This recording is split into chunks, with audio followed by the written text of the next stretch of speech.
تیسرا پارہ تلک الرسل سورہ بقرہ اور سورہ آل عمران پہ مشتمل ہے۔ پہلے حصے میں اللہ نے اپنے رسولوں کی فضیلت بیان کی ہے۔ فرمایا کہ بعض نبیوں کی فضیلت باقیوں سے زیادہ ہے۔ کچھ سے تو اللہ نے کلام کیا اور عیسیٰ علیہ السلام کو مختلف معجزات عطا کیے۔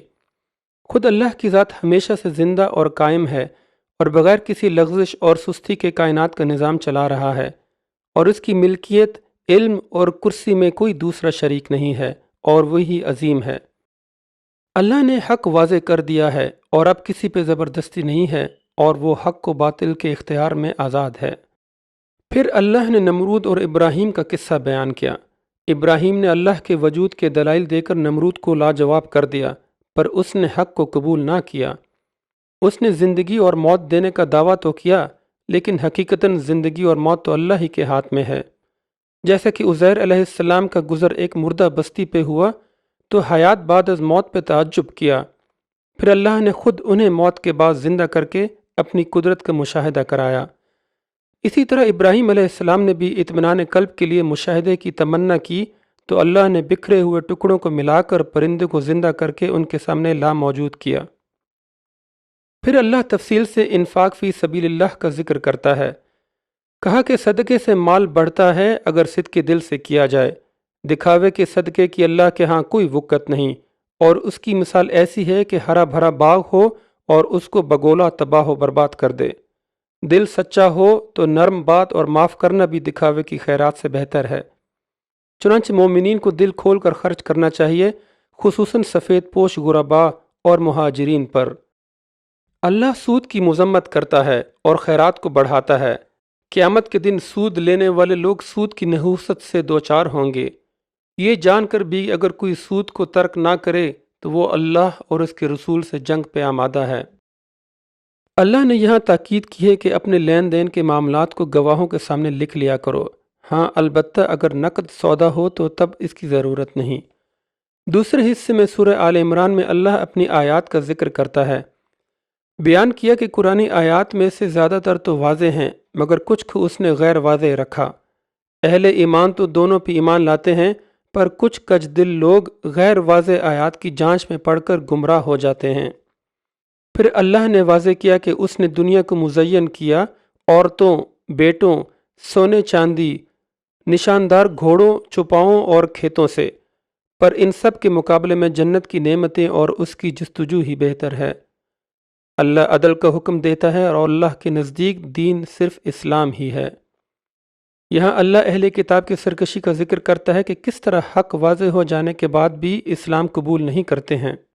سرکشی کا یہ حال ہے کہ تکبر اور زوم میں یہاں تک دعویٰ کر بیٹھتے ہیں کہ اگر جہنم میں چلے بھی گئے تو بس چند دنوں کے لیے۔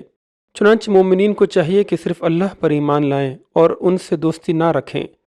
اللہ کا فیصلہ ہے کہ جسے چاہے بادشاہت دے اور جسے چاہے ذلت یا عزت دے۔ اللہ نے کہا کہ کوئی بھی اس سے محبت کا دعوے دار نہیں ہو سکتا جب تک کہ وہ نبی صلی اللہ علیہ وسلم کی اطاعت نہ کرے، بغیر جس کے اللہ بھی کسی سے محبت نہیں کرے گا۔ تیسرے حصے میں آل عمران کا قصہ ہے۔ عمران کی حاملہ بیوی نے نظر مانی اور اپنی اولاد کو اللہ کی راہ کے لیے مخصوص کر دیا۔ اللہ نے مریم جیسی معزز اولاد نصیب کی جس کی کفالت کا ذمہ زکریہ علیہ السلام نے لیا۔ مریم علیہ السلام کے لیے اللہ کے فیض اور نعمتوں کا مشاہدہ زکریہ نے اپنی آنکھوں سے کیا۔ زکریہ علیہ السلام کو بھی اللہ نے ادھیڑ عمری میں اولاد نصیب کر کے ان کی دیرینہ خواہش پوری کی۔ پھر عیسیٰ علیہ السلام کی معجزانہ ولادت کا ذکر کیا ہے کہ کس طرح مریم بغیر مرد کے چھوئے اللہ کے حکم سے حاملہ ہو گئیں، کیونکہ اللہ کی مشیت اس میں تھی کہ پیدا ہونے والا بچہ اللہ کی قدرت کا شاہکار ہو اور مریم کی عفت کی گواہی دے۔ عیسیٰ علیہ السلام کو اللہ نے بہت فضیلت دی۔ آپ علیہ السلام اللہ کے حکم سے بنی اسرائیل کی طرف مبعوث ہوئے، تورات و انجیل کے عالم بنے، بے جان میں جان ڈالتے، کوڑی مریض کو شفا دیتے اور اندھے کو بینائی عطا کرتے۔ ان معجزات کے مشاہدے کے باوجود یہودیوں نے ان کا انکار کر کے ان کے قتل کی سازش کی، مگر اللہ نے انہیں بچا کر اپنے پاس اٹھا لیا۔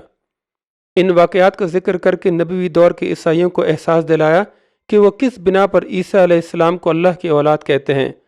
نبی صلی اللہ علیہ وسلم کو کہا کہ اگر یہ دل سے اس بات کے قائل ہیں تو تم ان کو مباہلے کی دعوت دو کہ تم میں اور ان میں جو جھوٹا ہے اس پر اللہ کی لعنت نازل ہو۔ چوتھے حصے میں اللہ نے دین حق کی باتیں کی ہیں، کہا کہ یہود و نصارہ کس بنا پر ابراہیم کے ساتھ اپنا تعلق جوڑتے ہیں، حالانکہ نہ تو وہ عیسائی تھے اور نہ ہی یہودی، بلکہ وہ تو اسی دین کے پیرو تھے کہ جس کے پیروکار نبی صلی اللہ علیہ وسلم اور مسلمان ہیں۔ پھر اللہ نے اہل کتاب کو تنبیہ کی کہ کس چیز نے انہیں اللہ کے راستے سے اندھا کر رکھا ہے اور وہ جانتے بوجھتے انکاری بنے ہوئے ہیں۔ یہودیوں کی سرزنش کرتے ہوئے اللہ نے ان کے ظلم کے احوال بتائے۔ وہ لوگوں کے مال ناجائز طریقوں سے ہڑپ کر جاتے، یہ کہہ کر کہ غیر یہودی کا مال ان کے لیے حلال ہے۔ اسی طرح کی بہت سی دینی تحریفات کر کے لوگوں کو دھوکہ دیتے۔ کبھی منہ مروڑ کر تورات کو ایسے پڑھتے کہ تحریف شدہ مواد مستند لگنے لگے، اور کبھی تو یہ کرتے کہ خود کی خواہشات کو تورات کا حصہ بنا لیتے۔ اللہ نے وعدوں اور قسموں کے توڑنے کی سخت وعید فرمائی ہے، اور اللہ اس حرکت پر گناہ گار سے نہ بات کرے گا اور نہ ہی انہیں پاک کرے گا۔ اللہ نے اپنے نبیوں کی شان بتائی کہ وہ صرف اللہ کی عبادت کا پیغام دیتے ہیں، اور کسی نبی کی یہ شایان نہیں کہ اللہ کے سوا اپنی یا کسی اور معبود کی عبادت کا حکم دیں۔ اہل کتاب کو کہا کہ نبی کی کلمہ حق کو مانو، کیونکہ ایک نبی کے ہوتے ہوئے کوئی دوسرا نبی بھی اگر آ جائے تو پہلے والے کو دوسرے پر ایمان لانا ضروری ہے۔ اگر ایک نبی کے لیے یہ ضروری ہے تو تم پر بھی اسی طرح ضروری ہے کہ اس نبی کا کہا مانو۔ پھر کہا کہ مسلمان تو تمہارے برعکس تمام نبیوں پر ایمان لاتے ہیں، اور یہ کہ اسلام کے بعد اگر کوئی شخص کوئی اور دین اختیار کرے گا تو وہ ہرگز قبول نہ ہوگا، اور اس پر اللہ اور فرشتوں کی لعنت ہوگی، اور ہمیشگی کا عذاب اس کا مقدر ہوگا۔